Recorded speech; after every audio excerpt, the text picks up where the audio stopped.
Bonjour à tous et bienvenue sur Kera Mercato pour votre débrief complet de l'actualité football.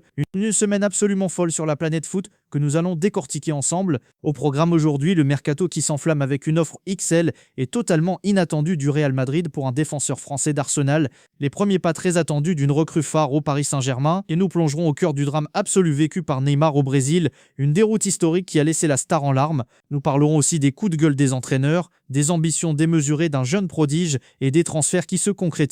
Attachez vos ceintures, on commence tout de suite avec le marché des transferts qui n'en finit plus de nous surprendre. Le Mercato est dans sa dernière ligne droite et les grands clubs européens passent à l'offensive. Et quand on parle de grands clubs, on pense forcément au Real Madrid. Alors que tout semblait calme, la direction madrilène aurait, selon plusieurs médias espagnols, tenté une manœuvre spectaculaire. La cible, un pilier de la défense d'Arsenal et de l'équipe de France, William Saliba. Pour convaincre les Gunners, Florentino Pérez n'y serait pas allé de main morte. La proposition est tout simplement ahurissante, un échange pur et simple entre l'attaquant brésilien Rodrigo et le défenseur tricolore. Oui, vous avez bien entendu, Rodrigo contre Saliba. Une offre qui témoigne de la volonté de la Maison-Blanche de renforcer son arrière-garde. Cependant, pour l'instant, la réponse d'Arsenal a été un non fermé définitif.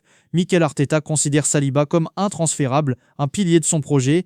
Mais le Real n'abandonne pas la piste française pour autant, gardant un œil attentif sur la situation d'un autre international, Ibrahima Konaté, dont l'avenir à Liverpool semble incertain. Et les défenseurs français ont décidément la cote en Espagne, car un autre champion du monde 2018 a été vu aux portes d'un géant de la Liga. Selon la presse catalane, Benjamin Pavard aurait été proposé au FC Barcelone. L'agent du joueur, le très influent Pini Zahavi, proche de José Laporta, aurait offert les services de son client. Le coach barcelonais Hansi Flick, qui a déjà dirigé Pavard au Bayern Munich, ne serait pas contre cette idée. Cependant, les finances fragiles du Barça compliquent l'opération. Le club doit d'abord enregistrer ses nouvelles recrues avant de pouvoir envisager une arrivée aussi coûteuse. Un dossier à suivre de très près dans les derniers jours du mercato. Pendant que certains négocient, d'autres officialisent. L'attaquant français Arnaud Calimiondo quitte la Ligue 1 et le Stade Rennais. Après une saison remarquable, avec 18 buts au compteur, il va découvrir la Premier League. C'est le club de Nottingham Forest qui a raflé la mise en déboursant 30 millions d'euros. Un contrat de 5 ans attend le joueur de 23 ans qui va tenter de s'imposer dans le championnat le plus compétitif du monde. Un nouveau défi de taille pour l'ancien Titi parisien. Le mercato c'est bien, mais la vérité du football c'est sur le terrain qu'elle se trouve.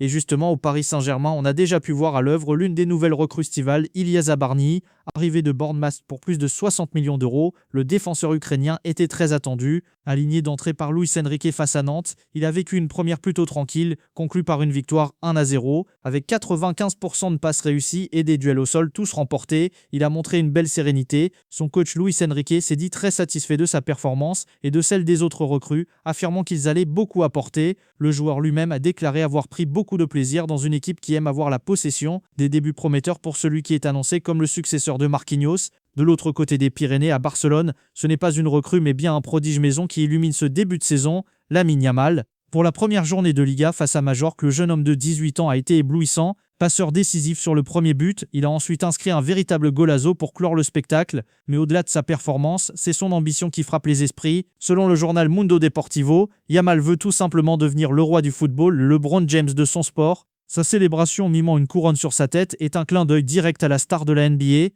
une ambition immense pour le nouveau numéro 10 du Barça, qui semble prêt à assumer toutes les attentes placées en lui. Mais pour chaque début de saison réussi, il y a des déceptions. Le Paris FC, de retour en Ligue 1 après 46 ans d'absence, a connu une entrée en matière difficile avec une défaite 1-0 à Angers. Et ce n'est pas du goût de tout le monde. L'expérimenté milieu de terrain Maxime Lopez, ancien de l'OM, a tiré la sonnette d'alarme après le match. Au micro, il a lâché un coup de gueule déclarant « Il faut que certains joueurs prennent la mesure du truc parce qu'en Ligue 1, il n'y a pas le temps. Le week-end prochain, c'est déjà Marseille. Il n'y a pas le temps de dire « Ouais, mais j'étais pas prêt ». Un avertissement clair et net pour ses coéquipiers. Passons maintenant au drame de la semaine, une soirée qui restera gravée comme l'une des plus sombres de l'histoire récente du club de Santos et de la carrière de son enfant prodige Neymar. De retour au Brésil pour aider son club formateur, la star a vécu un véritable cauchemar, une humiliation historique. Sur la pelouse de Morumbi, Santos a été pulvérisé 6-0 par Vasco da Gama.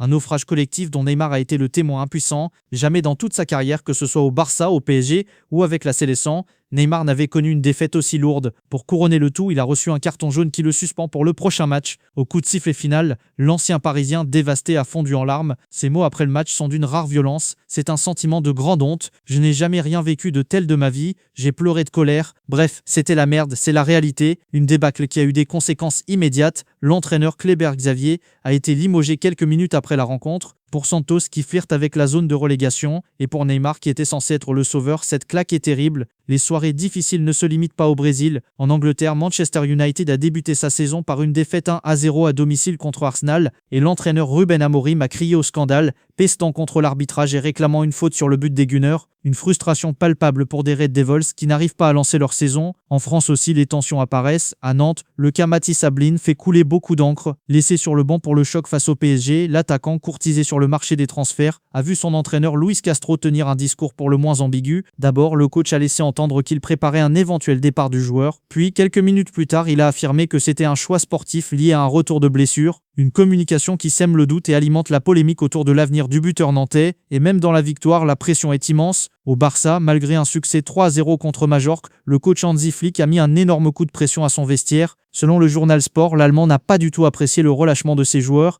et leur a demandé d'être constamment à 100%. Un avertissement sévère qui montre que même au sommet, l'exigence est maximale. Voilà pour ce tour d'horizon complet d'une semaine riche en émotions. Entre les manœuvres folles du mercato madrilène, les débuts scrutés au PSG, les ambitions royales de Lamine Yamal et surtout le cauchemar absolu vécu par Neymar, on peut dire que le football nous a encore offert un spectacle total, sur et en dehors des terrains. Et vous, que retenez-vous de cette semaine? L'offre du Real pour Saliba est-elle crédible? Neymar pourra-t-il se relever de cette humiliation? Dites-nous tout en commentaire, on a hâte de lire vos avis. Si cette vidéo vous a plu, n'oubliez pas de laisser un pouce bleu, de vous abonner à la chaîne et d'activer la cloche pour ne rien manquer de nos prochaines analyses. C'était Kera Mercato, merci de nous avoir suivis et à très bientôt pour encore plus de foot.